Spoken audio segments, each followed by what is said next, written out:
সায়ন্তী কৌতূহল নিয়ে বক্সটা খুলল। বক্স খুলে তো ওর চক্ষু চড়ক গাছ।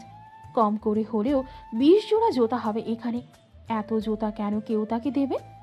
জুতাগুলো নাড়াচাড়া করতেই দেখলো ভেতরে কাগজের মতো কিছু একটা আছে। টেনে বের করলো দ্রুত। আলিশা, সুপ্রভা, মিঠি এগিয়ে এসে বলল, কি রে, কি দেখছিস? দ্রুত মিলে অমন করে। আলিশা এত জুতা দেখে মুখে হাত দিয়ে বলল, তো বেটি, আমারে না জানাইয়া তুই এত জুতা অর্ডার দিয়েছিস? আমিও তো নিতাম জুতা। মির্জাফর, সব জুতাই তো দেখছি ফ্ল্যাট। ধুর ধুর ধুর, ভালোই লাগে না। আদিত্য আলিশার মাথায় মেরে বলল, তুই তো উষা জুতা পরবি, হাইটে তো হয়েছিস মাত্র 1 হাত, বাট্টু কোথাকার। আলিশা রেগে মেগে বলল, অপমানস, তোকে তো আদিত্যের বাচ্চা আজকে খাড়া তুই। আদিত্য ছুটতে ছুটতে সুপ্রভার পেছনে গিয়ে বলল, আরে সত্যি কথা কইলেই দোষ। হরলিক্স কমপ্লেন তো কম খাওয়াই নাই তোরে। হিংসুটে জীবনে তো একটু চাইলে দিতি না, তাই তুই লম্বা তারা গাছ হতে পারিস নি। যদি একটু বাঘ দিতি, আজ তুইও বিশাল লম্বা হয়ে আমাদের বড় হয়ে যাইতি। আলিশা থেমে গিয়ে বলল, তোদের ভাইদের হিস্ট্রি বহুত খারাপ। আল্লাহ বাঁচাইছে, আমি লম্বা হয়ে তোদের ভাই হইনি। আলিশা নিজের চুলগুলো উড়িয়ে দিয়ে বলল, হুম, জানিস না খাটো মেয়েরা লম্বা জামাই পায়? আমার জামাই লম্বা হবে, তাই আমি একটু খাটো হয়েছি। এতে মন খারাপ করার কি আছে? সায়ন্তী চিরকুটটা পরে হা হয়ে তাকিয়ে আছে। পরের বার থেকে যেন এই ব্র্যান্ডের উঁচু জুতো পরতে না দেখি, ফ্ল্যাট জুতো পরবি। যদি এই ব্র্যান্ডের জুতার আশেপাশেও তোকে দেখি, ব্র্যান্ড শুদ্ধ নয় করে দিব, বলে রাখলাম। আর হ্যাঁ, যদি বলে কি ফেলার দুঃসাহস দেখাবি না, পড়বি। আশা করি তোর পছন্দ হবে। আদিত্য চিরকুটটা টেনে নিয়ে পড়ল। কিছুক্ষণ চোখ পিট পিট করে বলল, পুরান পাগলের বাদ পাই না, নতুন পাগলের আমদানি। শালাদের মনে হয় টাকায় বাইড়াবাইড়ি করে। এত জুতা কেনার কি দরকার? অযথাই খরচ করার মতো বিলাসিতা। আলিশা বিরক্তি নিয়ে বলল, চুপ থাকতো তুই, কিপটা মতেই না। গিফট টিফট দিতে হয়, তুই সব বুঝবি না। তারা একপাশে দাঁড়িয়ে সব দেখছিল। বাড়িতে মেহমান বেশি এ অজুহাত দেখিয়ে তারা আজ এখানেই থাকতে চেয়েছে। তারা সায়ন্তীকে ঠেস মারতে চলে এসেছে তৎক্ষণাৎ। তোমার তো দেখছি রাজকপাল, একটাতে হয় না। কতটাকে চালাও বলো তো? সবগুলো তো বড়লোক মনে হয়। বাবা, গিফটের তো বন্যা বসিয়ে দেয় গো তোমার উপর। ভালোই তো চালিয়ে যাও। তারার কথাটা গায়েও মাখল না সায়ন্তী। উপেক্ষা করলো মেয়েটাকে একেবারে পুরো দমে। সায়ন্তী রাগে বক্সটা নিয়ে ঘরে চলে গেল। তাও তারার মন শান্ত হলো না। ভালোবাসার মানুষকে পেতে যা খুশি করা লাগে সব করবে তারা। রাগে ফুঁসতে ফুঁসতে বলল নিজ মনে, কালই তোর শেষ দিন সায়ন্ত্রী, অপেক্ষা কর। ওরা আসবে, আসতেই হবে। তোর জন্য বাড়ির বাকিরাও এবার এর ফল ভোগ করবে। তোকে দূরে সরাতে কাজটা করা ভীষণ জরুরি ছিল। সকালের জন্য অপেক্ষা কর সায়ন্ত্রী। সকাল হতে সায়ন্তীর সাথে একজোট ঝগড়া হয়ে গেছে উমায়ের। সায়ন্তী রাগে গজগজ করছে। উমায়ের এসব ব্যবহার কিছুতেই মেনে নিবে না সে। বাকিরা ওকে বোঝাচ্ছে সায়ন্তী সে যে মুখ ঝুঁ ফুলিয়ে বিছানায় বসেছে সেখান থেকে আর নামছে না। আরুষ মিঠি গেছে উমায়েরকে কথা শোনাতে। যখন তখন মেয়েটাকে কথা শোনায়। নিয়ম পেয়েছে নাকি সে?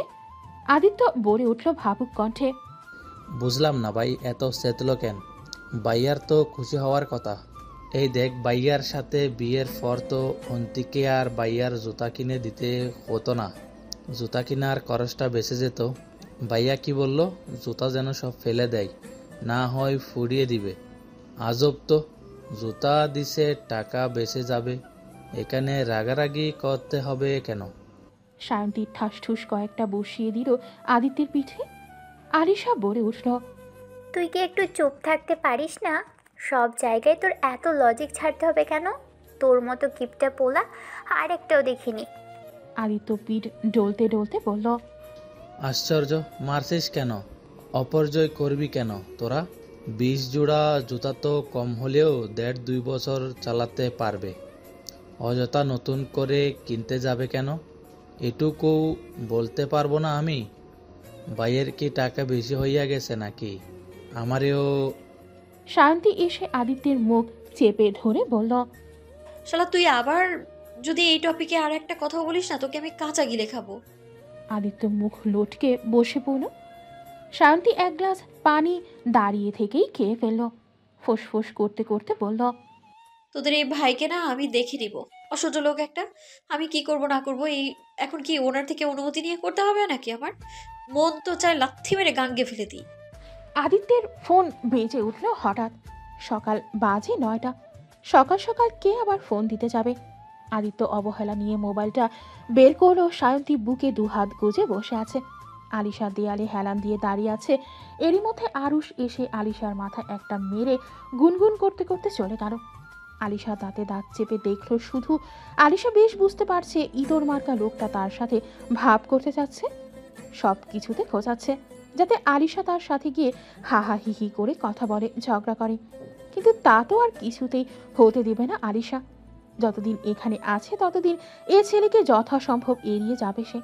আদিত্যের ফোন রিসিভ করে কানে ধরতে বুঝলো তাদের দলের ছেলে শাহিন ফোন করেছে। আদিত্য অবাক হয়ে বলল, শাহিন ভাই, তুমি সকাল সকাল? শাহিন হাঁপাতে হাঁপাতে বলল, তাজরুল চাচা কি বাড়িতে নাকি পার্টি অফিসে আছে? তুই কোথায়? আদিত্য দ্রুত ছুটে রুম থেকে বের হলো। সিঁড়ি বেয়ে নামতে নামতে চেঁচালো, মেজমা, চাচ্চু কই? আতিকা বেগম এক প্রকার দৌড়ে বেরিয়ে আসলেন রান্নাঘরের দিক থেকে। কি হয়েছে? এমন ছিলাস কেন? তোর চাচা কি বাড়ি থাকার মানুষ? দেখ গিয়ে কোথায় পড়ে আছে। আতিকা বেগম মুখ ঝামটি দিলেও ঘাবড়ে গেলেন। যা যা হয়েছে এ কদিনে ভয় ওনার হাত পা ঠান্ডা হওয়ার জোগাড়। আতিকা বেগম জিজ্ঞেস করেন উতলা হয়ে, কি হয়েছে বাপ? কোনো কিছু কি হয়েছে? সকালবেলা তোর চাচুর কথা জিগাইলি কেন? আদিত্য হাসার চেষ্টা করে বলল, পার্টি অফিস যাব, তাই বললাম একসাথে যাই। চাচ্চু আগে চলে গেছে, এখন আমি যাচ্ছি। তুমি চিন্তা করো না, কিছু হয়নি। আতিকা বেগমের মন মানতে চাইল না, তাও বলল। খেয়ে বের হ। আদিত্য ততক্ষণে সদর দরজা দিয়ে বেরিয়ে গেছে। পরে খাবো মেজমা। সায়ন্তী আলিশা আদিত্যের পিছু এসেছিল। হুট করে পাগলের মতো ছুটে বের হলো কেন দেখতে। দেখে মনে হচ্ছে টেনশনে পড়ে গেছে হঠাৎ। আজকে কারোরই একসাথে খাওয়া হলো না। আহান আজ সবার আগে বেরিয়েছে, মিটিং ছিল তার 9টায়। মিঠি যাবে একটু পর। মেহনাজ নেমে এসে চেয়ারে বসে আলিশাকে ডাকলো। এইদিকে আয় তো আশা। আলিশা এগিয়ে গিয়ে বসলো পাশে। মেহনাজের মাঝে এই কয়দিনেই বেশ পরিবর্তন লক্ষ্য করা যাচ্ছে। স্বাস্থ্যবতী হয়েছে কিছুটা, চেহারার সৌন্দর্য যেন আরও কিছুটা বেড়েছে। সায়ন্তী এসে মেহনাজের গলা জড়িয়ে ধরে দাঁড়ালো। মেহনাজ হেসে বলল, রাগ কমছে তোর? সকাল সকাল ভাইয়ের সাথে কি নিয়ে এত ঝগড়া করলি? সায়ন্তী মলিন কণ্ঠে বলল। ভাবি তুমিও, ভাল লাগে না ধুর। মেহনাজ সায়ন্তীর গালে হাত ছুঁয়ে দিয়ে বলল, বোকা মেয়ে, তোকে তো ভাইয়া ভালোবাসে, তাই এতটা প্রসেসিভ তোকে নিয়ে। আলিশা হেসে বলল। মানুষের ভালোবাসা একেবারে ঝরে ঝরে পড়ছে। মেহনাজ মুচকি মুচকি হেসে কণ্ঠ কিছুটা খাদে নামিয়ে বলল, তোমার প্রেমেও কেউ একজন একদম পা পিছলে পড়েছে, বুঝলে ননদিনী? আলিশা রাগী চোখে তাকালো। সায়ন্তী হো হো করে হেসে উঠল। মেহনাজের পেটের দিকে তাকিয়ে বলল, আমার বাবাটা কেমন আছে ভাবি? তুমি ঠিকঠাক ওর যত্ন নাও তো, একদম অবহেলা করবে না বলে রাখছি, না হয় তোমার খবর করে ছাড়বো আমি। সুপ্রভা হেলে দুলে নেমে এসে বলল, হিংসে হচ্ছে আমার। ভাবি এখন আমাদের চিনেই না, সব সময় ওই পুচকুটাকে নিয়ে রুমে থাকে, দেরি হয় না। ওই বাবুটাকে না আমি বড় বড় সাইজের হিংসা করি, বুঝলাম। মেহনাজ মুখ ফুলিয়ে বলল, এভাবে বলতে পারলা প্রভা? আমার বাবুটা দুনিয়াতে না আসতেই তুমি তার ফুপি হয়ে তাকে এইভাবে হিংসা করছো? এই তোমার ভালোবাসা? মেহনাজ মুখটা একেবারে গম্ভীর বানিয়ে ফেলল। রাগ করেছে নাকি মজা করেছে বোঝা গেল না। মিঠি নেমে আসতে আসতে বলল, তাই তো রে প্রভা, তুই আমার সোনামণিটাকে না আসতে এভাবে বলতে পারলি? তোর থেকে তো এমনটা আশা করিনি। আলিশাও সুর তুলে বলল, ঠিক ঠিক প্রভাপু, তুমি এভাবে বলতে পারলা? বোকা সুপ্রভাকে এরা পুরাই বেকুব বানিয়ে দিয়েছে। সুপ্রভা মুখ কালো করে বলল, আমি তো এমনিই বলছিলাম ভাবি, তোমার খারাপ লাগবে তা তো বুঝতেই পারিনি। সুপ্রভা উঠে চলে গেল। অল্পতেই মন খারাপ করে ফেলা মেয়ে, এত নরম হয়েছে না সুপ্রভাটা। মেহনাজ পিছু রাখতে চাইল। মিঠি থামিয়ে দিয়ে বলল, বোকাটাকে কাঁদবে এখন থেকে ভাবি। কি করে মানুষ এত বোকা হয় বুঝলেই না, মজা করছি। একটু পর আবার আসবে, তখন কানে ধরে দেব আমি এর। পড়াশোনা বাদ দিয়ে বাসায় পড়ে থাকে সারাদিন। সায়ন্তী বলে উঠল, যে যাই বলো, আমি বাবুকে ছাড়া অন্য কাউকে এত টেল দিতে পারবো না। আমার পিচ্চু বাচ্চাটা যেন সুস্থ থাকে বলে দাও আপা। বাচ্চার মা যেন কোনো অনিয়ম না করে, না হয় না ওনাকে আমি দেখে নিব। মেহনাজ সায়ন্তীর কান টেনে ধরে বলল, তবে রে, এখন শুধু বাচ্চার চিন্তা? তার জন্য সব ভালোবাসা? আমি কি ভেসে এসেছি? আমি যে তোদের বাচ্চাটাকে পেটে জায়গা দিয়েছি, শুক্রিয়া কর। সায়ন্তী বলে উঠল তেরা ভাবে, এসছেন উনি। তোমার দায়িত্ব বুঝলে আমার বাচ্চাটাকে সুন্দর করে দুনিয়াতে আনা। তোমাকে বাসায় রেখে সেবা যত কি শুধু শুধু করবো নাকি? মিঠি বলে উঠল, আমি যাচ্ছি অফিসে, ভাইয়ার মনে হয় মিটিং আছে, কাজ পড়ে আছে অনেক। আলিশা মুখ ভেঙচি কেটে বলল, ভাই, সুখে থাকতে কেন তোমাকে চাকরি করতে হবে বলো তো আপা? আমি তো জামাইয়ের টাকায় খাবো দাবো ঘুমোবো, এত কষ্ট করে কাজ করতে যাব কেন? মিঠি হেসে বলল, তুই বাচ্চা কাচ্চা কাজ করবি কেন? খাবি দাবি ঘুমাবি, তাতেই হবে। আলিশা লাফিয়ে উঠে এসে মিঠিকে জড়িয়ে ধরল, শক্ত করে জড়িয়ে ধরে বলল, আপা আপা, তুমি এত ভালো কেন? সায়ন্তী মুখ বাঁকিয়ে বলল, ধরিবাজ মেয়ে, দেখবা আপা এক্ষুনি তোমার থেকে টাকা নিয়ে তোমাকেই ফুতুর করে দিবে। আলিশা সায়ন্তীর দিকে তাকিয়ে জিব্বা বের করে ভ্যাঙানি দিল। মিঠি আলিশার চুলগুলো ঠিক করে দিয়ে বলল, বল কত টাকা লাগবে? আলিশা দাঁত কেরিয়ে বলল, তোমার ব্যাংকে অবশিষ্ট শেষ 1 টাকার কয়েন পর্যন্ত সব। মেহনাজ হো হো করে হেসে দিল। সায়ন্তী বলে উঠল, দেখছো দেখছো, এরা জীবনেও ছোচামি গেল না। আমি জানতে পারলে না তোকে উল্টে ঝুলিয়ে পিটাবে একদম বেদ্য কোথাকার। আলিশা চিৎকার দিয়ে বলল, না না না অন্তি, তুই আমার মতো একটা বাচ্চার সাথে এমন করতে পারিস না। আম্মুকে বলে আমার নরম তুলতুলে পিঠে ওই মেরিনা বেগমের শক্ত হাতের ঠাস ঠুস মার পড়তে দিতে পারিস না। মেহনাজ হাসতে হাসতে পড়ে যাচ্ছে। কি নাটকবাজ হয়েছিস রে তুই আশা? আপা তুমি যাও তো, দেরি হয়ে যাচ্ছে তোমার। আলিশা মিঠির ওড়না ধরে বলল, টাকা না দিলে আপা তুমি কথা কইও না। মিঠি হেসে ব্যাগের চেন খুলল টাকা দেওয়ার জন্য। এরই মধ্যে আরুষ রেডি হয়ে নিচে নামলো। সাদা রঙের শেফ কোট পরা গায়ে, হাতের ঘড়িটা লাইটের আলোতে চকচক করছে। মিঠির উদ্দেশ্যে বলল, তুই এখনো এখানে? যা তো, বেরো, ভাইয়া তোকে দ্রুত যেতে বলেছে। এইভাবে টাকা আমি দিয়ে দিচ্ছি। হ্যাঁ। আলিশার চোয়াল শক্ত হয়ে আসলো আপনা আপনি। ও তো এমনি আপার সাথে মজা করার জন্য এমন করছিল। এ লোক বড় লোক দেখে কি সব জায়গায় নিজের টাকার গরম দেখাবে নাকি? নিজেকে কি মনে করেন উনি? মিঠি বলল, সমস্যা কি, আমি দিয়ে যাচ্ছি, বাচ্চা মানুষ। আরুষ মিঠিকে এক প্রকার ঠেলে পাঠিয়ে দিল। মিঠি যেতে যেতে বলল, কি কি খাবি মেসেজ করে দিস, আসার সময় নিয়ে আসবো পাখি। আলিশা পায়ের নখ খুঁড়ছে মেঝেতে। মেহনাজ আপেল খাচ্ছে আর এদের হাবভাব দেখছে। মিনু বেগম একবার দেখে গেল সবাইকে। বাহিরের দিকে গেলেন তিনি। বড় পাতিলে খিচুড়ি বসিয়েছেন মাটির চূড়ায়। সেখানেই আছে আতিকা বেগম। নাহার বেগম সুফিয়া বেগমের ঔষধ দিতে গিয়েছিলেন। তামজিদ মির্জার সাথে আজও শেষ দিকের একটা গ্রামে গিয়েছেন আজিজ মির্জা।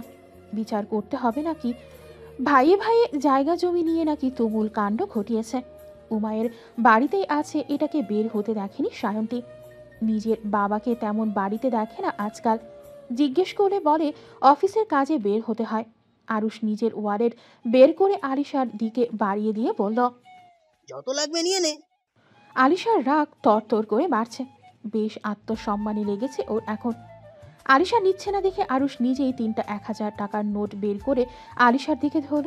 সায়ন্তী চুপচাপ দেখছে শুধু। আলিশার মনে হয় মাথায় গরম হয়ে গেছে এবার। চাপা ক্ষোভ প্রকাশ করতে ভুলল না মোটেও। আমি ভিখারি নই যে হাত পেতে টাকা নিব। আপনার টাকা আপনি নিজের কাছে রাখুন, অন্য কোথাও খরচ করুন, কাজে আসবে। আলিশা হনহনিয়ে সেখান থেকে চলে গেল। উমায়ের তখন প্রথম সিঁড়িতে। সায়ন্তী পরিস্থিতিটা সামলাতে বলল, ভাইয়া বাবাকে দেখেছো? সকাল থেকে দেখছি না যে। আরুষ এখনো হা হয়ে দাঁড়িয়ে আছে। যে মেয়ে সবসময় বাচ্চাদের মতো আবদার করত, প্রতিদিন বের হওয়ার সময় বাড়িতে আসলে আরুষের মানিব্যাগে হামলা চালাতো। যদিও কখনো বেশি টাকা নেয়নি, বড় জোর 100-200 নিত। অনুমতি নিবে কখন আরুষের পকেট থেকে টেনে টুনে নিয়ে ভাগতো সে কিনা এগুলো বলে গেল। আরুষ আরিশাকে ভিখারি ভাবে। কত বড় কথাটা বলল পুচকেটা। উমায়ের পেছন থেকে বলে উঠল, তোর বাপকে দেখলাম ভোর ভোর সেজেগুজে বেরিয়েছে। মনে হয় আমার শ্বশুরমশাই নতুন করে প্রেমে পড়েছে। কেমন মেয়ে তুই? বাপকে একটু চোখে চোখ রাখবি না? বদনাম রটিয়ে না বসে পাড়ায়। পরে লোকে বলবে ইজাজুল মির্জা 2 দিন পর পর। সায়ন্তী কানে 2 হাত চেপে ধরে বলল, আল্লাহ আমার ধৈর্য দাও মাবুদ, কবে জানি আমি আমার এই অসম্ভব সুন্দর হাত জোড়া দিয়ে কারো গালে গলা টিপে ধরি। একদম রহম করো খোদা, না হয় একেবারে খুনোখুনি হয়ে যাবে। মেহরাজ সায়ন্তীকে বলল। আমাকে একটু ধরতো অন্তি, রুমে যাব, ভালো লাগছে না। উমায়েরও আর ঘাটালো না, এগিয়ে এসে বলল। যেতে পারবে ভাবি? আমি সাহায্য করব। আরুষও আসলো এগিয়ে। মেহনাজ বলল, যেতে পারবো ভাইয়া, সায়ন্তীকে নিয়ে যাচ্ছি, অসুবিধা হবে না। আরুষ বলে উঠল। সাবধানে যা সায়ন্তী। সায়ন্তীও আর কথা বাড়ালো না, উমায়েরকে একটা খেয়ে ফেলবো টাইপ লুক দিয়ে ওপরে চলে গেল মেহনাজকে নিয়ে। আরুষ থমথমে কণ্ঠে বলল, কই যাচ্ছিস? উমায়ের আরুষের কাঁধে হাত রেখে ব্যঙ্গ করে বলল, আসার কথা গায়ে লেগেছে বুঝে? যাই হোক, যা তো দিয়েছিস তাই ফেরত পাচ্ছিস। বুঝলি তো কথার তীর ঠিক কতটা ভয়াবহ বিষক্রিয়া ছড়ায়? তুমি এটাকে এমনভাবে আঘাত করেছিস যে এখন কোনো কিছু দিয়ে ভরপাই করা সম্ভব না। যদি কোনো অনুভূতি এখন তোর মনে করা না রে, তো তাকে এখানে দমিয়ে রাখ। ফপি তোর কাছে মেয়ে দিবে না। আরুষ করুণ চোখে তাকালো। উমায়ের গা ছাড়া ভাব দিয়ে আরুষের পাশাপাশি হাঁটছে। আরুষ বলে উঠল, ভক্তি আমাকে সবচেয়ে বেশি ভালোবাসে। ওনার কাছে আমি চাইবো আর উনি আমাকে তা দিবেন না, এমন কোনোদিনই হয়নি। তুই দেওয়ার সব পথ বন্ধ করে দিয়েছিস। বাবা মা সব সহ্য করতে পারলেও তাদের সন্তানকে কেউ অপমান করবে, তারই চোখের সামনে তার আদরের সন্তানকে কেউ সবকিছু নিয়ে কথা শোনাবে, তাকে অযোগ্য অকর্মা বলবে, সব দিক দিয়ে ছোট করবে, এমন একজন মানুষের কাছে কোনো বাবা মাই তার সন্তানের বিয়ে দিবে না। আর আশা তো ফুপির কলিজা, তুই নিজেও জানিস না আশা কতটা আদরের সাধারণ সন্তান ফুপির। ফুপির সামর্থ্য আমাদের তুলনায় কম থাকতে পারে, তবে মায়া মমতা ভালোবাসা স্নেহের দিক দিয়ে তিনি আমাদের তুলনায় বেশি সামর্থ্যবান। ওনার মন কতটা বড় তাই তুই চিন্তাও করতে পারবি না। তুই আশাকে এত অপমান করলি, ওর পরিবার মূলত ফুপিকেও কথা শুনিয়েছিস। এত কিছু তিনি দেখেছেন শুনেছেন, তা তোর সাথে কত ভালো ব্যবহার করছেন, একটা টু শব্দ পর্যন্ত করেনি। তুই ছোট হয়ে যাবি ভেবে, শুধু যাতে তুই ওনার চোখে ছোট না হয়ে যাস তার জন্য নিজের মেয়ের হয়ে প্রতিবাদটুকুও করেনি। বুঝছিস তুই কি কি হারিয়েছিস জীবনে? আশা থাকতে তোদের ফিলিংস বুঝতে চাসনি কোনোদিন। এখন যখন ও আর তোর কোনোদিন হবে না, তখন তুই কি ওকে সবটুকু দিয়ে ভালোবেসে ফেলেছিস। আরুষ মাথা নিচু করে ফেলল। আশা সত্যি আর কোনোদিন ওর সাথে স্বাভাবিক আচরণ করবে না। উমায়ের ঠোঁট এড়িয়ে হেসে ঠেস মেরে বলল, বহুবার বলেছি তোকে ভেবে চিন্তে সিদ্ধান্ত নেয়। তখন কি যেন বলতি, ভালোবেসে কেউ পাগল হয় নাকি? নিজেকে প্রশ্ন কর, উত্তর ঠিকই পেয়ে যাবে। উমায়ের নিজের শার্টের বোতামে হাত বোলাতে বোলাতে বেরিয়ে গেল। আরুষ দৌড়ে গিয়ে উমায়ের কাঁধ চেপে ধরে বলল, ভাই আমার বুদ্ধি দে। উমায়ের শয়তানি হাসি দিয়ে বলল, অসম্ভব, রাধনা হচ্ছিস গিয়ে রান্না বাড়া কর, জ্বালাস না তো। উমায়ের নিজের বাইকে উঠে হেলমেট পরে আরুষকে একটা ফ্লাইং কিস ছুড়ে দিয়ে চলে গেল। আরুষ নাক মুখ কুচকে নিজের গাড়ির দিকে এগিয়ে গেল। এদের মতো ভাই বোন পেলে আর কি লাগে, একটা মাস্টারপিস। তাজরুল মির্জাকে রুম থেকে বের হতে দিচ্ছে না আদিত্য। রেগে মেগে কথা বলছে আজ সে। চাচ্চু তুমি সাবধানে থাকবে, একা একা চলে আসলে কেন এভাবে? আর একটু হলেই তো। ছেলেটা ঘামছে অনবরত। তাজরুল মির্জা ভাতিজার এমন ভালোবাসা দেখে হাসলেন।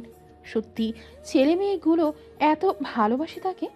শুধু নিজের পোলা হয়েছে ঘাউরা, বাপকে 2 টাকার সম্মানই দেয় না, আবার ভালোবাসবে?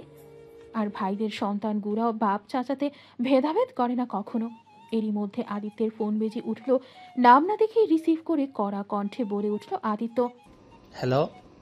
কর্কশ কণ্ঠস্বরের বিপরীতে একটা লম্বা দীর্ঘ শ্বাস মিশ্রিত বিচলিত কণ্ঠস্বর শোনা গেল। তুই ঠিক আছিস? আদিত্যের রাগ পড়ে গেল ডপ করে। তোতা নিচ থেকে তাকে ফোন করেছে। আদিত্য কিছুটা দূরে সরে গিয়ে মলিন কণ্ঠে বলল, তুই?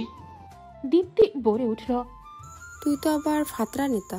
আব্বা বলল বাজারের দিকে ঝামেলা হয়েছিল, তোরাও নাকি সেখানেই ছিলি, তাই ভাবলাম। আদিত্য ঠোঁট চেপে হাসল। ওর কথা তো তাও একটু হলেও ভাবে এই পাষাণ মহিলা। তুই আমার জন্য চিন্তা করছিলি বুঝি তোতা? দীপ্তি কিছুটা কঠিন কণ্ঠে বলল, আমার এত ঠেকা পড়ে নাই। যা, তোর ফোন রাখ, যা খুশি হোক, তোর আমার কি। দীপ্তি মুখের উপর ফোন কেটে দিল। আদিত্য হাসল কানে মোবাইল রেখেই। ভাঙবে তবুও মচকাবে না তার তোতা পাখি। আদিত্য রুমের বাহিরে গিয়ে দলের ছেলেদের সাথে কথা বলতে ব্যস্ত হলো। খিচুড়ির সাথে খাওয়ার জন্য হাঁসের মাংস রান্না করা হচ্ছে। জরিনা বলে উঠল, বুঝলেন ভাবি সাব, আজকা কিন্তু খাওয়ান দাওয়ানটা জব্বর হইব। মিনু বেগম হাসলেন। নাহার বেগম বলল, জরিনা আপা, তুমি যে এত ভোজন রসিক, তাও তো একটু মোটা তাজা হইতে পারলা না। জরিনা বেগম গাল ফুরিয়ে বলল, তোমরা তো সারাদিন খাটাও শরীরে লাগনি খাওন। আতিকা বেগম হেসে বলল, তোমার কথা যদি সাবেদা আবার কানে যায় না, আর দেখতে হবে না। ওনার অভিযোগ সব কাজ উনি একা করে, তুমি নাকি পটের বিবি সেজে ঘুরে বেড়াও। কও তো, এত সাজুগুজু করে কারে দেখাও? জরিনা লজ্জা পেয়ে বলল, কারে আবার? পাশের গায়ের মন্টুরে। মিনু বেগম চোখ বড় বড় করে তাকিয়ে বলল, ছি ছি জরিনা, তুমি এই বয়সে এসব করে বেড়াও? জরিনা ডালের মধ্যে ঘুটনি দিতে দিতে বলল, কি যে কন্যা ভাবি সাপ, পীড়িত করণের কি আবার বয়স লাগেনি? ছোটবেলা করতে পারি নাই, মেলা সুন্দর আসলাম, বাপ মাই তো ধইরা বিয়া দিয়ে দিল। পরে জামাই মইরা গেছে অল্প বয়সে। মাইন্সের বাইতে বাইতে কাম কইরা খাইতাম, কদ্দুর সুযোগ পাইছি তাই করি, ক্ষতি কি? জীবনে একটাই, একদিন তো মইরাই যামু। নাহার বেগম হাসলেন কথা শুনে। আতিকা বেগম বলল, আম্মা শুনলে না, তোমার পিঠে ছাল তুলবে আপা, সাবধানে যাইও প্রেমিকের সাথে দেখা করতে। সাবেদা বানু এসে বলে, ঘরদোর সব গুছাইয়া লাইছে, আজকা একটু বাড়ির যাবে, তার মাইয়ারা আইব শ্বশুর বাড়ি থাইকা। সুফিয়া বেগম লাঠি ভর দিয়া এসে বলল, সাবেদারে খাউন বাইরা দিয়া দিও বড় বউ, ওর মাইয়ার জামাই লেগেও দিও। সাবেদা বানু কৃতজ্ঞতায় হাসলেন। সুফিয়া বেগম সহ বাড়ির বাকি মানুষগুলো ভালো, চাইলেই সব কাজ ওনাদের দিয়ে করাতে পারেন। তাও বউরা এসে রান্না বাড়ায় হাত দেয়, নিজেরাই বেশিরভাগ সব কাজ করে। তারা তো হাতে হাতে সাহায্য করে শুধু। বড় ভালো মানুষ, অহংকার নিতান্তই কম এদের মাঝে। নিজেদের কাজের লোক বলে মনেই হয় না তাদের। তামজিদ মির্জার ফোন কল আসলো তাজরুল মির্জার কাছে। তাজরুল মির্জা ফোন ধরতেই ওপাশ থেকে তামজিদ মির্জা বলে উঠল, তাজু, বাড়িতে কি কেউ নাই? গার্ড নাকি সব তোদের দিকে চলে গেছে, দলের ছেলেরা কম পড়েছিল, একটা পুরুষ মানুষ বাড়িতে নেই। এদিকে সবাই ব্যস্ত, তোরা বাড়িতে যদি হামলা হয় তখন কি করবি? আমি আর আব্বা এখনো মজলিসে ফিরতে দেরি হবে, ওদিকে নজর দে। বাড়িতে মেয়েরা আছে, আম্মা আছে, যা করার দ্রুত কর। তাজরুল মির্জা চিন্তিত হয়ে ডাকলেন দলের ছেলেদের। আদিত্যকে বলল, বাড়ি যা দ্রুত। আদিত্য বলে উঠল, তোমাকে একা ফেলে যাব না, বাড়িতে কিছু হবে না, গার্ড আছে। বাহিরে গন্ডগোল কমেনি, বুঝতেছিস না কারা এসব করছে? কোন দলের লোক বোঝা যাচ্ছে না। দলের ভেতরে যে নিমখারামরা আছে তা আমি শিওর। আমি ভাইয়াকে বলেছি বাসায় যেতে, তুমি চিন্তা করো না। আদিত্য ফোন দিল আহানের নাম্বারে, নাম্বার বন্ধ বলছে। আদিত্য ফোন দিল আরুষকে, আরুষ ইভেন্টে গেছে মনে হয়, সেও ফোন রিসিভ করছে না। রাগে দুঃখে আদিত্য মাথা গরম হয়ে যাচ্ছে। সবাই একসাথে ব্যস্ত হতে হবে কেন? সায়ন্তীকে ফোন করলো এবার, দুবার রিং হতেই ধরলো সায়ন্তী। বল আদি। আদিত্য দম ফেলে বলল, শোন, সাবধানে থাকিস, এদিকের অবস্থা গরম। দারোয়ান চাচাকে বল গেট লক করে দিতে, কেউ যেন না আসতে পারে। মাইয়েদের বলবি ঘরে থাকতে, ভাবিকে দেখে রাখিস। ভাইয়ারা কেউ ফোন ধরছে না, ধরলেই বাড়ি যেতে বলবো। সায়ন্তী বেশ চিন্তিত হয়ে পড়ল, এতগুলো মানুষ বাড়িতে যদি কিছু হয় তখন। তাও নিজের বিচলিত ভাব প্রকাশ না করে আদিত্যকে শান্ত থাকতে বলল, বাড়িতে কাউকে বুঝতে দেওয়া যাবে না, উল্টো সবাই প্যানিক হয়ে গেলে সমস্যা হবে।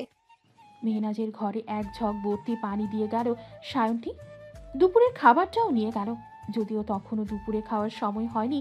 মেহনাজ সায়ন্তীকে এত সব নিয়ে আসতে দেখে বলল, তোরা তো দেখছি খাওয়াতে খাওয়াতে আমাকে মেরেই ফেলবি। সায়ন্তী রাগ দেখিয়ে বলল, এগুলো কেমন কথা ভাবি? বড় হয়ে তুমি আমার হাতে মার খাবা, বলে রাখছি। একদম উল্টাপাল্টা বলবে না। শোনো, প্যানিক হবে না, যাই হয়ে যাক মনে রাখো তুমি কিন্তু একা না। তোমার সন্তানের জন্য হলেও তোমাকে কিন্তু সুস্থ থাকতে হবে, কথা দাও। যাই হয়ে যাক বাড়িতে রুমের দরজা খুলে বের হবে না, তুমি বলো। মেহনাজ এবার ঘাবড়ে গেল, সায়ন্তীর হাত টেনে ধরে বলল, কি হয়েছে বল, সবাই ঠিক আছে তো? সায়ন্তী বোঝালো সবই ঠিক আছে, তাও সাবধানে থাকতে হবে। মেহনাজ সায়ন্তীর সাথে যেতে চাইল। সায়ন্তী মেহনাজকে কড়াভাবে শাসিয়ে নিচে গেছে। যদি কিছু হয়ে যায় ভাইয়াকে কি জবাব দেবে তখন? যেভাবেই হোক, যা কিছু হোক, কারো কিছু হতে দিবে না সায়ন্তী। তারা আসলো আজানের কিছুক্ষণ আগে। বাড়িতে সবাই স্বাভাবিক এখনও। সায়ন্তী মিনু বেগমের সাথে কথা বলছিল রুবিনা বেগমের বিষয়। উনি হঠাৎ কই চলে গেল, কেউ তার বিষয়ে কিছু বলছে না কেন এসব। তখন মিনু বেগম জানালো, রুবিনা বেগম শেখ পরিবারের সাথে মিলে আমাদের পরিবারের ক্ষতি করতে চেয়েছিল বহুবার। এসবের প্রমাণ পেয়ে নাকি তাজিম মির্জা তাকে পুলিশে দিয়েছে। তবে শেখরা এখনো বদলা নিতে চায়, শুধু উপরে উপরে ভালো থাকার অভিনয় করে। শান্তি জিজ্ঞেস করো, তাহলে বড় ফুপি তিতলি আবার বিয়ে শেখ পরিবারের ছেলের সাথে দিচ্ছ কেন? মিনু বেগম হতাশ কণ্ঠে বলল, আমরা বুঝিয়েছি রে, কিন্তু কি আর করার। তোর ফুপা ঘাটতেরা মানুষ নিজের কথা রাখতে ব্যবসায়িক ক্লাবে চিন্তা করে তিনি যা খুশি করতে পারেন। মেয়েকে নরকে পাঠাতেও দুইবার ভাবছে না। কতই বা আর বোঝানো যায়। মেয়েটার ঘরবন্দি করে রেখেছে, বের হইতে দেয় না। কাল তো হলুদ, পরশু নাকি বিয়ে। এত জলদি সব কিছু হচ্ছে, কি আর করতে পারি আমরা? তোর বড় চাচু কথা বলেছে, লাভ হয়নি, উল্টো অপমানিত হয়ে এসেছে। হকদের মেয়ে হক সাহেব যা ভালো বোঝেন করেছেন। তোর চাচুও বেশ চটে আছেন। মেয়েটার জন্য খারাপ লাগছে। কি যে আছে মেয়েটার ভাগ্যে। তারা ফোরন কেটে বলল, আমার আপা ভালোই থাকবে মামি। ভাইয়া দেখতে শুনতে মাশাআল্লাহ। আম্মা বলেন রাজপুতের মতো দেখতে। টাকা পয়সারও তো কমতি নেই। আপা খারাপ কোনো থাকবে শুনি? সব্বান আঙ্কেলও ভালো মানুষ, আব্বার সাথে ভালো বন্ধুত্ব ওনার।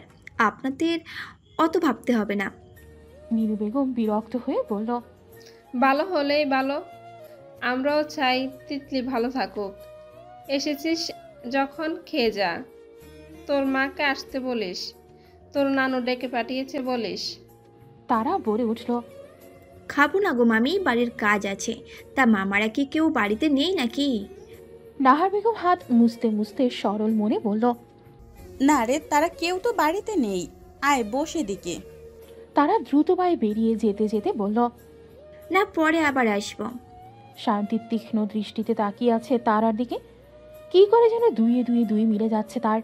এই মেয়েটা কি খিচুড়ি পাকাচ্ছে ভেতরে ভেতরে, সব জানতে হবে তাকে। জরিনা সাবেদা মিলে থালাবাটি পরিষ্কার করছে। বাহিরের হাউসের পাশ থেকে টুংটাং শব্দ ভেসে আসছে পরপর। শান্তি ঘরে গেল কি মনে করে যেন। সুফিয়া বেগমের পাশে বসে আছে আলিশা। মেরিনা বেগম, নাহার বেগম নেমে এসে বসেছে অপর পাশের সোফায়। তখনই সদর দরজার বাহিরে বেশ শব্দ শোনা গেল। কি হচ্ছে বাহিরে? বাড়ির কারো কিছু হয়নি তো? দেখতে ছুটে গেলেন নাহার বেগম। দরজা থেকেই তিনি এক প্রকার চিৎকার দিয়ে ভেতরে ঢুকে পড়লেন।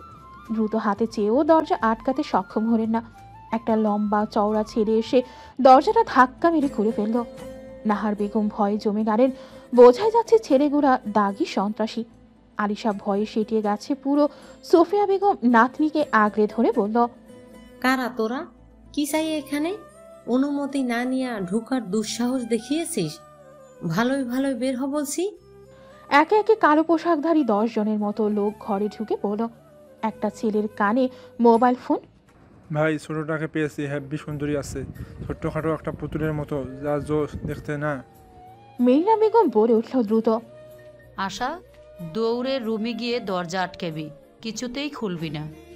আলিশার হাত পা কাঁপছে, উঠে যাওয়ার মতো শক্তি সঞ্চয় করতে ব্যর্থ হচ্ছে।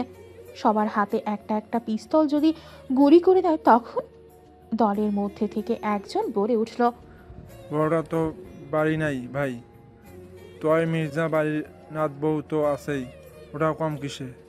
লোকটা বিশ্রী হেসে কি যেন কথা বলল কিছুক্ষণ, তারপর কল কেটে দিয়ে এগিয়ে আসলো আলিশার দিকে। আলিশা ভয় পেছাচ্ছে। হুট করে কেন কোনো সারা শব্দ ছাড়াই ভেতরে ঢুকা একের পর এক লোক মাটিতে লুটিয়ে পড়তে শুরু করলো। সেদিকে খেয়াল নেই কয়েকজনের, তারা তাদের কাজ সম্পূর্ণ করতে ব্যস্ত। আলিশার কাছে কেউ যেতেও পারছে না। মেরিনা বেগম কেঁদে উঠলেন। এবার মা হয়ে নিজের সামনে মেয়েকে এভাবে হেনস্থা হতে দেখবেন? ভয়ে একপাশে জমে গেছে। আলিশা এমনিতেই প্রচুর ভীতু সে, তার উপর গুন্ডা গোছের বিশাল দেহি লোকটার সামনে তো সে চুনোপুঠি, হাতের নিচেই তো চাপা পড়ে যাবে আলিশা। ভয়ে জোরে মা বলে চেঁচিয়ে উঠল। মেরিনা বেগম দৌড়ে মেয়ের দিকে যেতে চাইল, তার আগেই তাকে ধাক্কা মেরে ফেলে দিল একজন। মেহনাজ এক প্রকার হুড়মুড় করে নামল, তার পেছনে সুপ্রভাও এগিয়ে আসলো। দুজনেরই হাত পা ঠান্ডা হয়ে গেছে ইতিমধ্যে। শান্তিটা কোথায়? মেয়েটার আবার কিছু হয়ে যায়নি তো? একটা লোক মেহনাজের দিকে এগিয়ে যেতেই সুপ্রভা আতঙ্কিত কণ্ঠে বলে উঠল, ভাবি তুমি রুমে যাও, বের হয়েছ কেন? কেন আসলে? আতিকা বেগম, মিনু বেগম ছুটে যেতে চাইলেন ওইদিকে। একজন এসে পিস্তল ঠেকালো সুফিয়া বেগমের কপালে, তারপর বলে উঠল জায়গা থেকে নড়লেই বুড়িকে শেষ করে দেবে। মিনা বেগম নিরুপায় হয়ে দরজার দিকে তাকালো। ছেলেরা যে কখন আসবেন আর মনে হয় কারো মুখ দেখা হবে না। এখনই শেষ সময়। ওনার আলিশার হাত মুচড়ে টেনে আনলো একজন। আলিশা বিভৎসভাবে চিৎকার দিয়ে উঠল। মেরিনা বেগম মেয়ের কাছে ছুটে গেলেন। মেরিনা বেগমকে একজন টেনে হিঁচড়ে ধরে নিয়ে গেলেন অন্য পাশে। সামনে থাকা বিচ্ছিরি লোকটা এবার আলিশার ওড়না টেনে ধরল। টান দেওয়ার ফলে আলিশা ঘুরে যায়, গিয়ে পড়ে কারো গায়ের ওপর। ওড়না ছাড়া এভাবে ভয়ে লজ্জায় সামনে থাকা ব্যক্তিকেই জড়িয়ে ধরে আলিশা। কান্না করতে করতে এবারে ফোপাচ্ছে মেয়েটা। সায়ন্তী গম্ভীর ধারালো কণ্ঠে বলে উঠল, বাঁচতে চাইলে ওনাটা ফেরত দে। সামনে থাকা লোকটি দাঁত বের করে হেসে বলল, ওকে তো নিয়ে যাবই, পথে যে আসবে তাকেই শেষ করে দেব। সায়ন্তী চোয়াল শক্ত করে বলল, তবে আয় দেখি কে কাকে শেষ করে। আমার পরিবারের মানুষের উপর যদি একটা ফুলের টোকাও পড়ে না, সত্যি করে বলছি একটাও বেঁচে ফিরতে পারবি না আজ। মিনু বেগম বলে উঠল, অন্তিমা আশাকে নিয়ে যা, ওরা ভয়ঙ্কর লোক। তোদের সম্মান আমাদের কাছে আগে, আমাদের যা খুশি হয়ে যাক, নিচে নামবি না, যা এখান থেকে। নাহার বেগম তেরে এসে বলল, তোমরা কি চাও? কেন এসেছো? একজন খ্যাক খ্যাক করে হেসে বলল, মির্জা বাড়ির ইজ্জত চাই। সায়ন্তী আলিশার ওড়নাটা এমন জোরে টান মারলো, যার হাতে ছিল সে ওড়না ছেড়ে ছিটকে গিয়ে দূরে পড়েছে। সায়ন্তী আলিশার গায়ে ওড়নাটা জড়িয়ে দিয়ে বলল, যা ওইদিকে, কয়েক মিনিটের জন্য আমার দিকে তাকাবি না, চোখ বন্ধ করে রাখবি, বুঝেছিস? শান্তি রাগে থরথর করে কাঁপছে। একটা মেয়ের সম্মানহানি করার শাস্তি তো এদেরকে দিতেই হবে। শান্তি হাতের ভাঁজে থাকা ছোট্ট সাইজের জিনিসটা দিয়ে পরপর দুটো পোঁচ বসালো ছেলেটার হাতে। ছেলেটা তীব্র ব্যথায় কোকিয়ে উঠল। রক্ত তীরে ছুটে এসে পড়ল সায়ন্তীর ওপর। 10 জনের ভেতর বাকি আছে 4 জন। সায়ন্তীর মাথায় যেন রক্ত উঠে গেছে এই মুহূর্তে। সায়ন্তীর কাণ্ডে হতভম্ব হয়ে গেছে বড়রা সবাই। ট্রিগার পয়েন্টে বসে থেকেও সুফিয়া বেগম বলে উঠল, একটাকেও ছাড়বি না অন্তি, বুঝিয়ে দে মির্জা বাড়ির মেয়েরও দুর্বল নয়। তাদেরকে যে শত্রুরা দুর্বল ভেবে বোকামি করেছে সেটা হারে হারে বুঝিয়ে দে। মিনু বেগম মুখে হাত দিয়ে বসে পড়ে নিচে। রাগে হিসিয়ে বলতে লাগলো সায়ন্তী, আমার কলিজায় হাত দেওয়ার সাহস করেছিস তুই? তোর কলিজা বের করে আজ দেখবো আমি। ওর সম্মান মানে আমার সম্মান। তোর এত বড় স্পর্ধা, যে হাতে ছুঁয়েছিস ওই হাতটা আমি কেটে দিব। যে চোখ দিয়ে তাকিয়েছিস ওই চোখ আমি তুলে নিব। মেয়েতে কি মনে করিস তোরা? খেলনা, ভোগের বস্তু? আজ তোদের এমন হাল করবো না, ভবিষ্যতে নিজেরাই নিজেদের দেখে চমকে উঠবি। সায়ন্তী এরো পাথারি ছোট্ট ধারালো ছুরিটা দিয়ে ছেলেটার ঘাড়, হাত, পেট ছিন্ন ভিন্ন করে ফেলল। সায়ন্তীর উন্মাদনা দেখে বাকি 3 জন পেছাতে লাগলো এবার। সায়ন্তী এবার পরপর কোপ বসিয়ে চলেছে অনবরত। রাগে হিতাহিত জ্ঞান বুদ্ধি সব লোপ পেয়েছে তার। আর একটু হলে যেন লোকটা এখানেই শেষ নিঃশ্বাস ত্যাগ করবে। সায়ন্তীর তৈলাক্ত ত্বকে রক্তের ছিটেগুলোও যেন চকচক করছে। এরই মধ্যে একজন গিয়ে মেহনাজকে ধাক্কা দিতে নিল। সুপ্রভা গিয়ে তাকে কোনো রকমে বাঁচালো। তাও হাতে বড়সড় একটা ক্ষতের সৃষ্টি হয়েছে সুপ্রভার। সায়ন্তী যখন সামনে থাকা ব্যক্তিকে ছাড়লো তখনই লোকটা গিয়ে পড়লো কারোর সামনে। সায়ন্তীর ছুরিটা পর্যন্ত লোকটার ঘাড়ে রেখেই ঠেলে দিল। উমায়ের থম মেরে দাঁড়িয়ে গেল, ছুটে এসেছে পুরো দমে, তাও দেরি হয়েছে তার। এরই মধ্যে যা কিছু হয়ে গেল তা যেন কল্পনার বাহিরে। সায়ন্তী ভাবলেশীনভাবে সেখান থেকে উঠে গিয়ে সুপ্রভার হাতের উপর নিজের ওড়নাটার এক পাশ ছিঁড়ে বেঁধে দিল। যেতে যেতে কড়া ভাষায় বলল, বাকিদেরও শেষ করে ফেলবো। আমার সামনে থেকে নেওয়া হোক এদের, না হয় সব কটাকে নিজ হাতে খুন করবো আমি। এমন শান্ত কণ্ঠে এমন ভয়াবহ কথাবার্তা কি করে বলছে মেয়েটা? এ কেমন সাইকোপনা? পুরোটাই কি মানসিক ট্রমা নাকি অন্য কিছু? একজনকে এভাবে কি করে আঘাত করতে পারে একটা মেয়ে মানুষ? হাত কাঁপেনি তার? উমায়ের হতবিহ্বল চোখে তাকিয়ে আছে সায়ন্তীর দিকে। একজনকে মেরেছে বুঝলো, কিন্তু বাকি 6 জনের কি হয়েছে? কি করেছে মেয়েটা ওদের? সায়ন্তীকে যেতে দেখে উমায়ের তার পিছু নিল। ইতিমধ্যে বাড়িতে উপস্থিত হয়েছে আরুষ। গার্ডদের মধ্যে বেশিরভাগই আহত হয়ে পড়েছিল, সবাইকে হসপিটালে নেওয়া হয়েছে। ইজাজুল মির্জা সহ অলি আহাদ পুলিশের কর্মকর্তারা সব কিছু সামলে নিচ্ছে একে একে। আলিশা এখনো মেরিনা বেগমের বুকে মাথা দিয়ে চুপটি করে বসে আছে। ভয়ে যে চুপসে গেছে মেয়েটা তা বলায় বাহুল্য। মিনু বেগম, নাহার বেগম, আতিকা বেগম এক পাশে মাথা চেপে ধরে বসে আছেন। কি থেকে কি হলো হিসাব মিলাতে যেন ব্যস্ত সবাই। আরুষ এখনো জানে না কি কি হয়েছে। এক পাশে মেহনাজকে ধরে বসে আছে সুপ্রভা। সুপ্রভার হাতে ব্যান্ডেজ করা হয়েছে। জরিনা হতভম্ব হয়ে পিলারে ঠেস মেরে বসে আছে। কাজের ছেলে দুটো বাহিরে পুরুষদের সাহায্য করতে ব্যস্ত। খিচুড়ির পাতিল পড়ে আছে এখনো রান্নাঘরে। খাবার খাওয়ার আগ মুহূর্তে এমন কিছু হবে কেউই হয়তো আশা করেনি। আরুষ তাকিয়ে রইল কিছুক্ষণ মায়ের কোলে সেটে থাকা আদুরে আলিশার দিকে। চেহারায় কেমন মলিনতা ছেয়ে গেছে মেয়েটার। আরুষের মন কেমন খচখচ করছে। সুফিয়া বেগমের প্রেশার বেড়েছে, তাও তাকে ঘরে নেওয়া যাচ্ছে না। সবার সাথে সোফায় বসে আছেন। আরুষ গিয়ে বসে বলল, কি হলো এসব? চাচ্চুরা বাবারা কই? আদিত্য কই? ওরা ঠিক আছে তো? টনক নড়ল সবার। আতিকা বেগম মোবাইল বের করে কল লাগালেন তাজরুল মির্জাকে। ফোন রিং হলো না, বন্ধ দেখাচ্ছে। ভয়ে আবার কেঁদে ফেললেন তিনি। লোকটাকে এত করে বলে এসবের দরকার নেই, যেও না, ব্যবসা বাণিজ্য করো, তাও রাজনীতিতে যেও না। কথা তো শোনে না, ছেলেটার বারণও শুনল না জীবনে। আরুষ মিনু বেগমকে বলল, মা, মেজমাকে সামলাও, আমি আদিকে ফোন দিচ্ছি, কিচ্ছু হবে না। ভাইয়া মিঠি আসবে কিছুক্ষণের মধ্যে। উমায়ের সায়ন্তীকে পিছু ডাকলো। এই দাঁড়া, কথা আছে। বেয়াদবের মতো হেঁটে চলে যাচ্ছিস কেন? সায়ন্তী দাঁড়ালো না, কথা শুনতে মন চাইল না তার। উমায়ের এবার জোরপূর্বক সায়ন্তীর হাত টেনে ধরে তাকে থামালো। সায়ন্তী বেজায় বিরক্ত হলো উমায়ের তীক্ষ্ণ ধারালো চোখের চাহনি সায়ন্তীর রক্তে রঞ্জিত মুখের দিকে। হুট করে উমায়ের সায়ন্তীর হাতটা আরো জোরে টেনে ধরে নিজের একদম কাছে নিয়ে আসলো। সায়ন্তী পেছাতে চাওয়ায় পা স্লিপ কাটল। ফলশ্রুতিতে তার হাত গিয়ে ঠেকেছে উমায়ের কাঁধে। উমায়ের হাত যেন নিশানা বরাবর গিয়ে ঠেকেছে সায়ন্তীর কোমরে। উমায়ের অভিসন্ধি বুঝতে পেরে সায়ন্তী নিজের দাঁত বের করে হাসল। উমায়ের যেন কাঙ্ক্ষিত জিনিস না পেয়ে বড় অবাক হলো। রাগও হলো ভীষণ। চক্ষু শীতল নয় তার, রক্তচক্ষু নিয়ে এখনো তাকিয়ে আছে সামনে থাকা রমণীর শান্ত চোখের দিকে। সায়ন্তী ফিসফিস কণ্ঠে চমৎকার হেসে বলে উঠল, অধিক আত্মবিশ্বাসী হতে নেই মিস্টার মির্জা সাহেব। অনেক সময় তুখোর নিশানা বাজদেরও নিশানা মিস হয়ে যায়। উমায়ের সায়ন্তীর চোখে চোখ রেখেই রাশভারী কণ্ঠে বলে উঠল, ওদের সবাইকে কি করে খুন করেছিস? সত্যি কথা বলবি অন্তি, লোকজোরে অনেক করেছিস। আর না। সায়ন্তী যেন আকাশ থেকে পড়ল। চোখজোড়া ছোট হয়ে আসলো আপনা আপনি। সায়ন্তীকে অবাক হতে দেখে উমায়ের ভরকারও কিছুটা, তাও কণ্ঠে দৃঢ়তা রেখেই আবার জিজ্ঞেস করল, বলছিস না কেন? পিস্তল কই লুকিয়েছিস? বের করে দে। সায়ন্তী উমায়েরকে ধাক্কা মারল, একটা সরাতে পারল না কিছুতেই। মেজাজ হারালো এবার সে।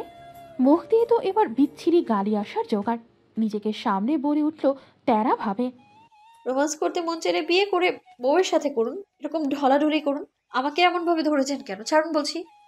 উমায়ের রাগে গজগজ করছে, এবার চোখ মুখ লাল হয়ে এসেছে। রাগে সায়ন্তীর কোমর আরো জোরে চেপে ধরে বলল, বিয়ে করা লাগবে কেন? তোকে দিয়েই হবে আমার। রোমান্স করার মুডটা আমার বাইরে বাইরে করছে একদম। চল রুমে যাই, তুই না চাইলে তো তোকে নিয়ে যাব। রাগে দুঃখে উমায়ের সায়ন্তীকে এবার ধাক্কা মেরে সরিয়ে দিল। সায়ন্তী বাঁকা হেসে বলল, প্রমাণ ছাড়া কাউকে খুনি বলাটাও অপরাধ এসপি সাহেব। আপনি তো দেখছি বেসিক আইন কানুনটুকুও জানেন না। প্রমোশন দেয় কে আপনাকে? আমার বাপ বুঝি? উমায়ের শান্ত চোখে তাকালো। আকস্মিক ঘটনা আরো একটা ঘটালো সে। সায়ন্তীর দু বাহু ধরে টেনে একেবারে নিজের বুকের উপর এনে ফেলল, শক্ত করে জড়িয়ে ধরল। হঠাৎ অস্বস্তিতে সায়ন্তীর অবস্থা খারাপ। কি একটা বিচ্ছিরি অবস্থা, জড়িয়ে ধরল কেন হঠাৎ? সায়ন্তী কঠোরভাবে বলল, ছাড়ুন, এগুলো করার শোভা পায় না। আপনাকে বলেছি না আমি নিজের মধ্যে থাকবেন, সীমার মধ্যে থাকবেন। উমায়ের সায়ন্তীর মাথায় হাত বুলিয়ে দিতে দিতে মাথার উপর চুমু এঁকে দিয়ে ডাকলো আদুরে কণ্ঠে, এলি সোনা, বল না কেন সব করছিস? সবকিছু আমাকে শেয়ার কর, প্রমিস কাউকে কিচ্ছুটি বলবো না। মানসিকভাবে তুই দুর্বল, ভুল কিছু করিস না। আর যা যা ভয় আছে আমাকে বল। কোথায় কি সমস্যা হচ্ছে, কার উপর রাগ তোর, আমাকে বল, সব ঠিক করে দিব। এভাবে আইন নিজের হাতে উঠিয়ে নিতে নেই বাকি। তুই বুঝতে পারছিস আমি কি বলছি? আমি তোকে ছাড়া থাকতে পারবো না, তুই আমার সব কিছু। জানিস না তুই আমাকে ছেড়ে যাওয়ার এত তারা কেন তোর? এতদিন যা যা করেছিস ওসব কিছু মনে রাখতে হবে না। এখন এই মুহূর্ত থেকে সব বাদ দিয়ে দিবে, কেমন? যা যা অস্ত্র আছে আমাকে দিয়ে দে। সায়ন্তীর মনে হয় এবার ঘুম চলে আসবে। এত জ্ঞান দিচ্ছে কেন লোকটা? কানের পোকা নড়ে যাবে এবারে। সত্যি এটাকে লেকচার দিতে দেওয়া হলে স্কুল কলেজের পোলাপান সব লেজ গুটিয়ে পালাবে। সায়ন্তীর নাক মুখ কুচকে বলল, আজব, আমি কেন কিছু করতে যাব? আমি নিচে যাওয়ার আগেই তো ওই লোক ওইগুলো ওভাবে পড়ে ছিল নিচে। আমি তো শুধু ওই জানোয়ারটাকে মেরেছি। ওই লোকটা আলিশার সম্মানহানি করছিল, তাই রাগের বশে এমন করে ফেলেছি। আমি রাগলে মাথা ঠিক থাকে না আমার, তাই। আর বাকিদের আমি কিছুই করিনি। আপনি কি ভেবেছেন আমি কি গুন্ডিদের মতো কোমরে পিস্তল নিয়ে ঘুরি নাকি? আজব পাবলিক তো আপনি। আগে কি করেছি আমি? হ্যাঁ, উল্টাপাল্টা কি সব বলছেন আপনি? উমায়ের এবার সত্যি সত্যি সায়ন্তীর কথায় প্রভাবিত হলো। সায়ন্তীকে ছেড়ে সামনে দাঁড় করালো উমায়ের। সায়ন্তীর মুখটা আলাভোলা বানিয়ে দাঁড়িয়ে আছে, চোখ জোড়া ছোট ছোট করে তাকালো। উমায়ের বলল, তাহলে এরা মরলো কি করে? সায়ন্তী গাল ফুলিয়ে বলল, পুলিশদের এই একটাই সমস্যা, যারে পারে তারই সন্দেহ করে। ময়না তদন্ত করলেই তো পারে। দেখুন কি হয়। এখানে বসে আছেন কেন? হসপিটাল থেকে লাশ গায়েবও তো হতে পারে। আদি ফোন দিয়ে বলেছিল ওইদিকের অবস্থা খুবই ভয়াবহ। এখন তো আর তাদের খবরও জানা হয়নি। আপনি সরুন তো, সরুন, আমি ফ্রেশ হয়ে আসছি। এরই মধ্যে নিচ থেকে মিনু বেগমের চিৎকার শোনা গেল। উমায়ের স্থির হয়ে দাঁড়িয়ে আছে, কি ভেবে যেন আবার সায়ন্তীর দিকে তাকালো। মেয়েটা দৌড়ে গেছে রুমে ফ্রেশ হতে। তবে একটা কিন্তু তো থেকেই যায়। উমায়ের ঠোঁট এড়িয়ে হাসলো, নিজ মনে বিড়বিড় করলো কিছু। তবে কি আপনি আমার জীবনের আদর্শ নীতির বাইরে যাওয়ার একমাত্র কারণ? আপনি কি আমার সবকিছুর ঊর্ধ্বে গিয়ে চাইতে থাকে সে নিষিদ্ধ চাওয়া? তবে কি আমি হেরে যাব দিন শেষে? সায়ন্তী হুড়মুড়িয়ে নামলো 2 মিনিটের মাথায়। মুখ থেকে টপ টপ পানি পড়ছে উমায়ের। আরুষ অবাক হয়ে তাকিয়ে আছে সোফার সামনে দাঁড়িয়ে থাকা ব্যক্তির দিকে। তার করে মিঠি নিস্তেজ হয়ে পড়ে আছে। মিঠিকে ওভাবে দেখে আরো ভয় পেয়ে গেছে আলিশা। সুপ্রভার নিজের মায়ের পাশ ঘেঁষে দাঁড়িয়ে আছে, কেমন যেন চাপা এক আতঙ্কে ছেয়ে গেছে চারপাশ, মন মস্তিষ্ক। সোফার উপর মিঠিকে নামিয়ে দিতেই মিনু বেগম মেয়ের মাথা করে তুললেন। আরুষ অবাক হয়ে তাকিয়ে রইল আগত ব্যক্তির দিকে। এতগুলো বছর পর অবশেষে দেশে ফিরল। তবে উমায়ের তো ডেকেই বসতো এবার। তুহিন ভাইয়া। তুহিন গম্ভীর হয়ে বলল, তোদের বোনকে রাস্তায় পেলাম, একা একা আসছিল কেন? তোরা থাকতে আর একটু হলেই তো বিপদে পড়ছিল। চোখে মুখে পানি দাও মামি, সেন্স হারিয়েছে। আহান বাড়ি থেকে এক প্রকার ছুটে এসে বলল, আম্মা, অধরা বাসায় এসেছে। বাহিরে দাঁড়াতে বললাম, একা একা চলে এসেছে নাকি তোমার মেয়ে? এমনি সব টেনশন আমার মাথায় ফাটছে। পুরো কথা বলার আগে চোখ পড়ল তুহিনকে। তুহিন একপাশে দাঁড়িয়ে আছে। আহারও বাকিদের মতো অবাক হয়েছে। এতদিন পর পুরনো বন্ধু ভাইকে দেখে কি বলবে খুঁজে পেল না। এর মধ্যে মিঠিকে না পেয়ে আরো চিন্তায় পড়েছে সে। তুহিন তো এতদিন পর মিঠির সুন্দর নামটা শুনেই স্তব্ধ হয়ে গেছে। অধরা, এই নামের মতোই মেয়েটাও আজ তার কাছে অধরা। নামের সাথে কর্মকাণ্ডে এত মিল এই মেয়েটার। কতটা জেদি চিন্তা করা যায়। এই নামে সে তাকে ডাকত বিধায় এই নামটা পর্যন্ত বাড়িতে ডাকা নিষেধ করে দিয়েছে মেয়েটা। চাপা দীর্ঘশ্বাসটা বেরিয়ে আসতো। বুক চিরে। সুপ্রভাত বলে উঠল, ভাইয়া একা এসেছো দেশে, ভাবিকে আনোনি? থমথমে হয়ে উঠল সাথে সাথে বাকি দু ভাইয়ের মুখশ্রী। আরুষ উমায়ের যেন কথা শুনে মোটেও খুশি হয়নি। সুফিয়া বেগম খ্যাক করে উঠলেন, তা বড় লোকের পোলা বড় লোক, বিদেশ থেকে কত টেহা কামাই করলি?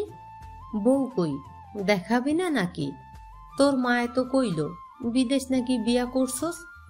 যাকগে যাক, তোর কি আর এত সময় হইব আমার খোঁজ নেয়ার? তুহিন এগিয়ে গিয়ে বসলো সুফিয়া বেগমের কাছে। সুফিয়া বেগমের হাত জোড়া ধরে বলল, আমি বিয়ে করিনি নানি, ওটা মা এমনি এমনি তোমাদের জানিয়েছে। কথা বাড়ানোর আগেই মিঠির জ্ঞান ফিরল। এরশাদ মির্জা ব্যতিব্যস্ত পায়ে ঘরে ঢুকলো। আদিত্যকে ফোনে পাচ্ছেন না। ছেলেটার কি যে হলো, তার উপর আবার নিজের ভাইটাও সেখানে আছে। সায়ন্তীর মোবাইলটা বেজে উঠল। হঠাৎ সায়ন্তী বিচলিত হয়ে মোবাইলে চোখ বোলালো দীপ্তির কল। সায়ন্তী রিসিভ করতেই দীপ্তি বলে উঠল দ্রুত ভঙ্গিতে, ভাইয়াদের বল যত দ্রুত সম্ভব পার্টি অফিসে যেতে। আঙ্কেলের কিছু একটা হয়েছে, আদিত্য কথা বলতে পারছিল না। সায়ন্তী উমায়ের বাহুর দিকে শার্ট খামচে ধরে কাপা কণ্ঠে বলল, উমায়ের ভাই মেজো চাচু। উমায়ের সায়ন্তীর পানে তাকালো তৎক্ষণাৎ। কথাটা কেউ শুনতে পায়নি তেমন। মেরিনা বেগম বলল, কি রে, কি হয়েছে? কে ফোন দিয়েছে? উমায়ের সায়ন্তীকে চোখের ইশারায় না করেও রিয়াক্ট করতে। উমায়ের আরুষকে টেনে নিয়ে বাহিরে চলে গেল। আরুষ কিছু বলার আগেই উমায়ের তাকে নিয়ে এক প্রকার ছুট লাগালো। বাইকে উঠে টান দিল একটা। আরুষ অবাক হয়ে বলল, কি হয়েছে ভাই, এমন করছিস কেন? উমায়ের যেন এক প্রকার উড়ে চলে এসেছে পার্টি অফিসে। হট্টগোল কমেনি এখনো। উমায়ের আরুষে ঠেলে ঠুলে ঢুকলো ভেতরে। এদের মধ্যে উপস্থিত একজন তখনই শুট করলো তাজরুল মির্জাকে। তাজরুল মির্জা লুটিয়ে পড়লেন মাটিতে। এমন দৃশ্য যেন উমায়ের জন্য মেনে নেওয়া কঠিন। বাবা তার কাছে কি তা হয়তো সে কাউকে বলে না বা বোঝাতে পারে না, তবে বাবার প্রতি ভালোবাসার কোনো কমতি নেই তার মনে। উমায়ের পা থমকে গেছে হঠাৎ। আদিত্য তো তাজরুল মির্জাকে ধরে বসে পড়েছে নিচে। আরুষ লোকটাকে ধাওয়া করলেও নাগাল পেল না। উমায়ের নিজের বাবাকে ধরেও কোলে তুলে নিয়ে ছুটল গাড়ির দিকে। আদিত্য আরুষ পেছনে গেল দৌড়ে। হসপিটালে ছুটল তিনজন। পেছন থেকে কারোর শিকারী চোখের চাহনি তা দেখে হাসল। এবার তার জিদ কেউ আটকাতে পারবে না, কেউ না। আহান বাড়ি থেকে কাউকে কিছু না বলেই ছুটে বেরিয়েছে। মিনু বেগম আতিকা বেগম জিজ্ঞেস করেও কিছু বলেনি সে। সায়ন্তী তো থ মেরে বসে আছে। যতই সে নতুন সদস্য হোক পরিবারের, কিন্তু পরিবারটা তো তার নিজের। মায়া জিনিস পা বড্ড অদ্ভুত, কখন কার ওপরে জন্মে যায় বোঝা বড় দায়। তুহিন যে এসেছিল তাকে দেখে মিঠির হাবভাবে কোনো পরিবর্তন হলো না। তুহিনকে দেখলই না যেন মেয়েটা। তুহিন তীক্ষ্ণ দৃষ্টি নিক্ষেপ করে প্রস্থান করেছে সেখান থেকে। মেয়েটার রাগ জেদ সত্যি বাড়াবাড়ি রকমের। কুঞ্জ ছায়া বাড়ির পরিবেশ আজ ভীষণ নিস্তব্ধ। নীরবতা হাহাকারে যেন ভেসে যাচ্ছে সব। বাড়িতে আপাতত কাজের লোকেরা অবস্থান করছে, বাকি সবাই হসপিটালে গেছে। রাত 9টা বেজে গেছে। সে কখন কারো নাওয়া খাওয়া নেই দুপুর থেকে।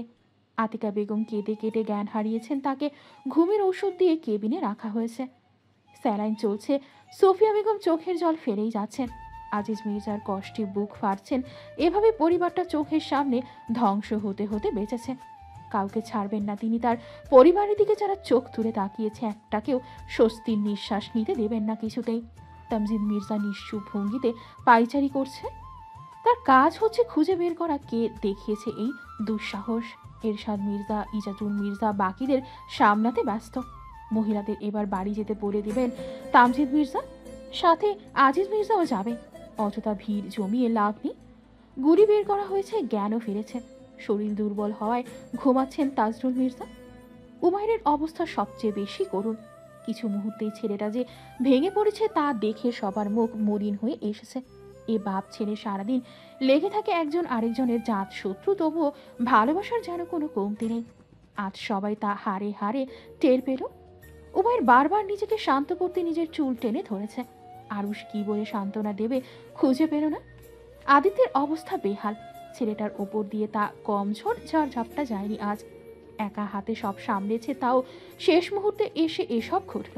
নিজেকে দোষারোপ করেছে বারবার। সবাইকে বাড়ি নিয়ে যাওয়ার দায়িত্ব পড়ল আহানের ওপর। আদিত্যকেও বাড়ি চলে যেতে বলেছে, এমনি দুর্বল হয়ে পড়েছে, তারপরে না জানি কি হয়। সায়ন্তী ঠোঁট ভেজাচ্ছে বারবার, কিভাবে ডাকবে উমায়েরকে বুঝে উঠল না। তবে খবরটা দেওয়া জরুরি, সুপ্রভাকে দিয়ে ডাকানো। মিঠি ক্লান্ত শরীর নিয়েও সবার সাথে বসে আছে। সুপ্রভা গিয়ে ডাকলো উমায়েরকে। ভাইয়া একটু আসবে? উমায়ের উঠে সুপ্রভার পিছে গেল। আহান বাকিদের নিয়ে বাড়িতে উঠল।